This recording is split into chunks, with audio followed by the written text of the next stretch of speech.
Hey, what's up, my friends? Welcome to my YouTube channel. My name is Victor, and today is going to be just another vlog of mine. I'm gonna go on a hike and listen to an audiobook. Right now I'm listening to George Orwell's 1984. Got my buddy Rosie here. Maybe you can see. Oh, Rosie, come here. Got my buddy. And I'm not sure where I'm gonna go. I'm either gonna go to Imperial Beach or Mission Gorge. It's a favorite hiking place of mine. And I'll talk about the energies a little bit. It's it's the day after this recent full moon, the May full moon. I also wanted to talk about, I get a lot of questions about like fake spiritual teachers, and I want to kind of talk about that a little bit, and maybe some other fun stuff as well. I'll probably touch on this. I'm going on this crazy epic road trip coming up very soon. In about 9 days, we're leaving for about a 2-month cross-country road trip, and I will be shooting videos the whole time, so I'll let you know about that as well. So I'll see ya when I can get out of this hot car. Right now I have to have the air down too, so the sound is okay, and I don't want to talk any further because it's getting too hot. So we'll be in touch. What up?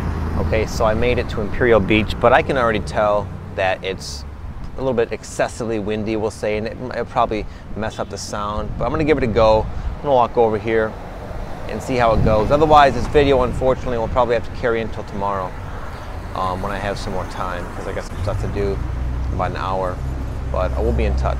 So real quick, I want to touch on the whole notion of fake spiritual teachers. This is surprising to me, but I see so many people sort of on the lookout for, and just so skeptical of someone being a fake.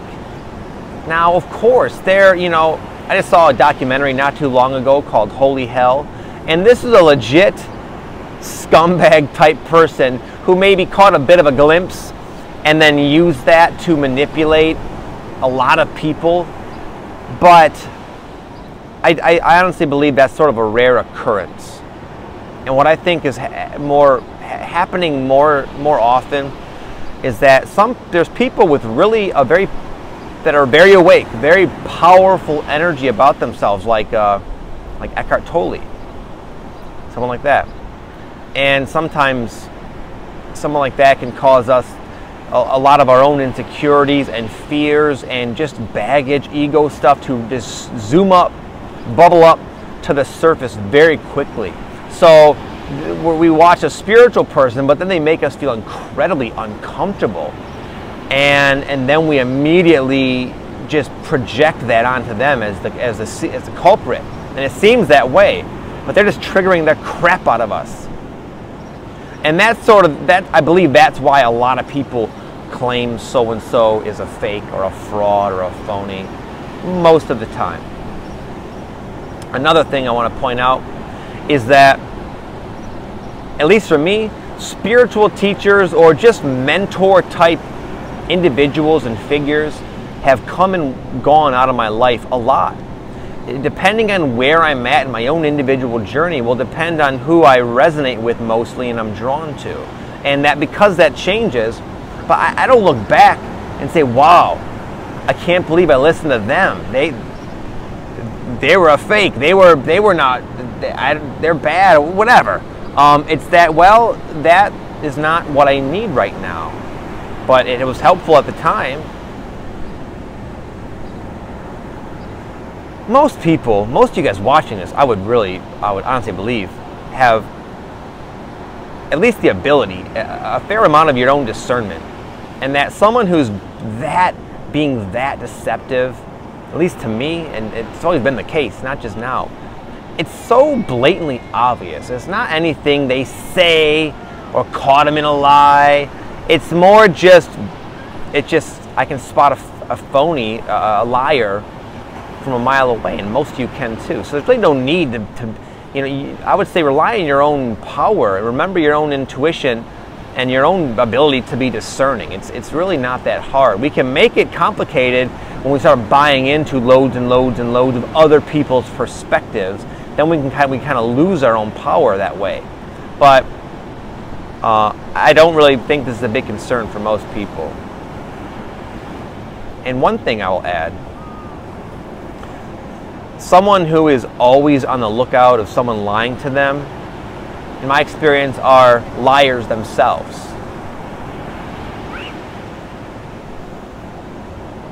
I had friends like that. Friends that were always like, when we'd listen to something or hear something or see somebody or meet somebody, they'd be like, oh man, they were full of shit. I don't know about them. And I'd be like, what? Really? You actually think that? But these friends of mine, they were the biggest bullshitters I knew. So now real quick, I will talk a little bit about the energies right now. The energies right now feel very good, man. They feel so just light and positive, not so explosive. I'm finding, I don't know about you guys, but I'm finding that I'm having these pretty profound epiphanies and realizations about myself. And they're happening in a pretty calm and subtle, not so much a smack in the face sort of way. I'll give you a quick example. So I've had like multiple issues, you could say. I won't go into detail, but multiple issues with my pets. Just weird situations, tragedies and whatnot, and just really weird, just challenging situations with pets. And I would always say, why? I knew that I was attracting it to myself. I'd see how other people are with their pets, and it's just, they're not going through what I'm going through. And I took ownership of it, but for years, it escaped me. And just this morning, actually, I had a bit of an epiphany. So basically right now, I don't know if I mentioned it in other videos, but we have these stray cats that come around our camper. My wife started to feed them. And then consequently, my cat, it's an indoor cat, like a long-haired, I don't know, it's just some kind of foo-foo name for it. I'm not gonna even, doesn't matter. Anyway, we have this little indoor cat. My daughter wanted it. And it's been like begging to go outside. It wants to hang out with all these cats, right? So with the last couple of months, we've let him stay outside, and it's his own preference. So we had him like tied up out under a camper, and we'd feed him and his little cat friends. They'd play, and he never wanted to come in. But all of a sudden, all these weird things started happening. Like he got really dirty because he's a long-haired cat, and everything sticks to him. And we had to give him this bath. It was really gross, and then he got fleas, and then he brought fleas into my house, in my little camper. And we had fleas for a while. And the cats, other cats, started bullying him. Like, we could hear him like, wow, you know, we'd go out there and the cats were like, you know, hogging his food and stuff. So it was like, okay, you know what? And we just had the sense, this cat wants to come in now. We're going to bring him in. So we got him all cleaned up, brought him in. We gave him baths in between and whatnot. We didn't just neglect him or anything, but we brought him in. But now he wants to go back outside. He's been like crying all night. And wow, like just, you know, keeping us up, just nonstop. He won't shut up. Wants to go back outside. And this morning, I realized that because we brought him in and we stopped feeding these stray cats, that these little stray cats got into our garbage and made a big mess. So I went out there and I was cleaning up the mess. And I went inside to get another garbage bag, and I left only my screen door open. And I forgot that my cat has the ability to kind of squeeze through this little hole in the middle of the door where the handle is. And anyway, I was cleaning up the garbage. I went back out. I was cleaning up the garbage. And I look out, and like 3 cats run out from my camper. And I was like, oh, wow, geez, man, these guys really, you know, depended upon us to eat and whatnot. And I noticed one of the cats was mine. Like, oh, my God. So I went and I got my cat, and I brought him in. And it just all dawned on me. All of my issues with pets come from a very fundamental way of relating with relationships in general, but especially with these pets, I operate out of guilt. My mom, in particular, was this way, where she always would feel bad about, and my dad too, feeling me go through challenges and suffer. So they always tried to shelter me from them and save me from like the inevitable challenges of life, basically. And they meant well, but they were operating out of this guilt energy.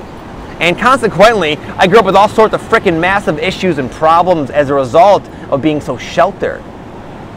And I was doing that with pets. With this cat. My cat is a long-haired cat. Doesn't really belong outside. But I felt bad. I felt like, oh, he wants to be with his little buddies. So out of guilt, I started thinking like, oh, we're just keeping them all cooped up, you know? So I let him outside, and all these problems have happened. He can't really sustain himself outside. It's not really his environment. And now, having put him outside, he's depressed. He wants to go back out there. But I kind of created all of that. I had a similar situation when I had a dog. I had this awesome pit bull, Maynard, badass dog. And at that time, I was really into learning about like how poorly the pit bulls are treated and whatnot. And so I decided to adopt one. And I adopted one out of guilt. I felt bad for pit bulls. I wanted to save them all. But in doing so, and bringing another one into my house, then it created chaos in our house. Our two dogs started fighting, and I had to give one of them to my sister, and it was this big, messy situation. And again, I've had this situation unfold a few times with pets. But it all came down to this guilt, this stupid guilt energy that I unconsciously carried out. Anyway, all this, you know, that fundamental energy has been causing me a lot of problems my whole life, big problems. And I've been aware of it for a little while now, like there's something going on here that I'm not picking up on, I'm not getting. And just this morning, while cleaning up this trash, glancing over at those 3 cats, it just hit me, it just dawned on me. It was all just so obvious. Almost like I've always known that, and now I'm just finally looking that way or something. It was not some aha. And I've had that happen in a few other ways this past couple days. Just these really life-changing epiphanies that just sort of you know, became aware to me. So that's the blessing of this awakening. A lot of times we first become aware that we're screwing ourselves up somehow, and this can last a while. Again, this pet thing's been eluding me for years. Then all of a sudden, it just dawns on you. Like, ah. And then, like now in retrospect, I know I'm going to move forward with a much more balanced relationship with pets that I will have. Because I love dogs and cats. I'll probably have my whole life. But now I can have, again, a more balanced relationship. And if I would have remained unconscious and maybe avoided a couple years of stressing about the problem that I couldn't quite figure out, then I would have continued to play out these same patterns my entire life. And I would imagine they would have just escalated. That's what tends to happen when we don't get the lesson. This awakening, as hard as it can be at times, it's helping us learn these soul lessons very, very quickly. And as a result, we're going to be able to move through life with a very much more grounded, clear, authentic, divine type of perspective. And though that's not something that's immediately evident, nothing changed for me, but it becomes evident as we continue to live our lives, just how much we are changing and how beneficial this stressful awakening is. So that's where I'm at with these energies. I'm going to grab a sip of water, and then I'll tell you guys about my road trip in a second here. Okay, so real quick, I'm just going to kind of give you guys a heads up, a little insight into Victor's personal life, is that me and my family are going to be taking our RV. We live in an RV, for those of you who don't know. We're full-time, we're a full-time RV family. And summer is drawing near, and we're going to go on a cool trip. We're going to head back to Michigan. We're going to take our time, that's where I'm from, see my folks and my wife's, you know, our crew, friends and family and whatnot. But we're going to make it a very long, like 2 month, a little bit over 2 month trip. We're going to hit up Colorado, Sedona. My wife's got it all mapped out. This is like, she is so excited about this. This is her thing. She's been, the whole reason we're in RV is because she's got this enthusiasm about it, and she kind of like, she eventually wore on me, and now I'm on board too. But anyway, so I can't tell you all the details. We're going to go to a lot of really cool national parks all through Northern California and Utah, Colorado, Sedona, Arizona. So we're going to be all over the place. And this doesn't mean I'm going to stop making videos, because as you see, I rather enjoy the videos where I'm outside. So I'll continue with my regular schedule, but it should be a really cool time, man. I've been to certain places, like I've been to Estes Park in Colorado. You know, it's like the Rocky Mountain National Park. I've been to Sedona, Arizona. I'm here in California. And from my own experience, that certain places and locations on the planet do possess a very powerful and oftentimes unique energy.